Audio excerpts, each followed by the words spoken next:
Bonsoir à tous et bienvenue dans ce point de l'actualité. Les 8 pays du marché sous-régional UMOA ont enregistré le montant annuel de mobilisation de fonds le plus élevé en 2020. Ce sont près de 2018 milliards de francs CFA. Cependant, plusieurs difficultés dans l'application des textes réglementaires alourdissent le bon fonctionnement du marché. Alors, le Conseil régional de l'épargne publique et des marchés financiers apporte des solutions. Un atelier tenu à Abidjan en vue d'examiner les conclusions de l'étude sur la revue générale des textes. Plusieurs recommandations formulées pour dynamiser le marché financier sous-régional. Et la Côte d'Ivoire veut moderniser les prestations du service public vers le renforcement d'une administration aux couleurs du numérique. Les experts de l'ANSUT et ses partenaires ont présenté les résultats de l'étude de faisabilité du projet. Ces conclusions visent entre autres à améliorer les infrastructures digitales. Jean-Marc Djadji. Les experts de l'Agence nationale des télécommunications TIC ANSUT échangent avec les partenaires sur les conclusions de l'étude sur le projet d'appui au renforcement de l'administration électronique. Les décisions de cette étude s'articulent autour de 3 actions.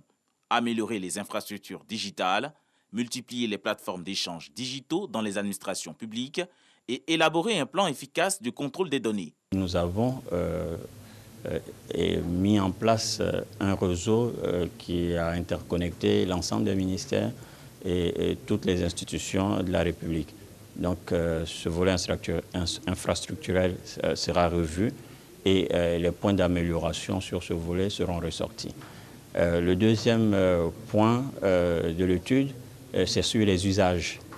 Parce qu'à la vérité, l'objectif principal, c'est vraiment l'utilisation, comme on le dit dans notre jargon, la consommation des services qui sont mis en ligne.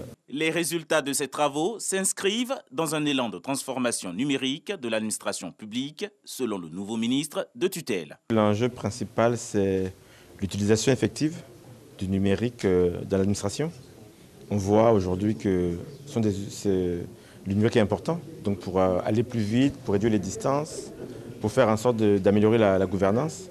Donc il est nécessaire qu'à l'instar de la société ivoirienne, l'administration de la République de Côte d'Ivoire ait une utilisation du numérique optimum, fasse en sorte que grâce à ceci, nous améliorons notre gestion et nous ayons des gains de productivité.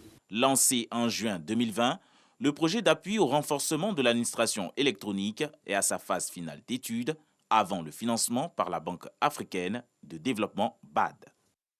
Dans le reste de l'actualité, génocide des Tutsis au Rwanda, un prêtre franco-rwandais arrêté en France. Marcel Itayezu y vivait, installé depuis 20 ans. Il officiait dans une paroisse du sud de l'Hexagone et avait même obtenu la nationalité française. Ce prêtre rwandais est incarcéré et mis en examen depuis mercredi. L'homme religieux est rattrapé par des accusations sur son rôle dans le génocide des Tutsis en 1994. Marcel Itayezu était dans le viseur de la justice et des associations de victimes du génocide depuis plusieurs années. Et pour la première fois, le gouvernement érythréen a reconnu la présence de ses troupes dans la région éthiopienne du Tigré dans une lettre adressée dans la nuit de vendredi à samedi au Conseil de sécurité de l'ONU.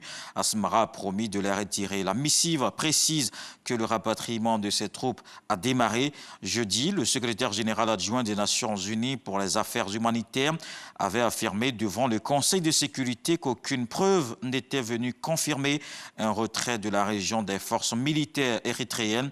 Le personnel humanitaire continue plutôt de signaler de nouvelles atrocités commises par ces forces. Puis on termine avec ses obsèques au Royaume-Uni. Le prince Philippe, époux de la reine Elisabeth II, inhumé ce samedi après une cérémonie tenue en comité restreint. C'était dans le domaine du château de Windsor, en présence des membres éminents de la famille royale, parmi lesquels les princes Charles, William et Harry. Transmises à la télévision, les obsèques royales ont été organisées dans une relative simplicité. En raison du contexte sanitaire, le cercueil du prince Philippe a été descendu dans le caveau royal de la chapelle Saint-Georges.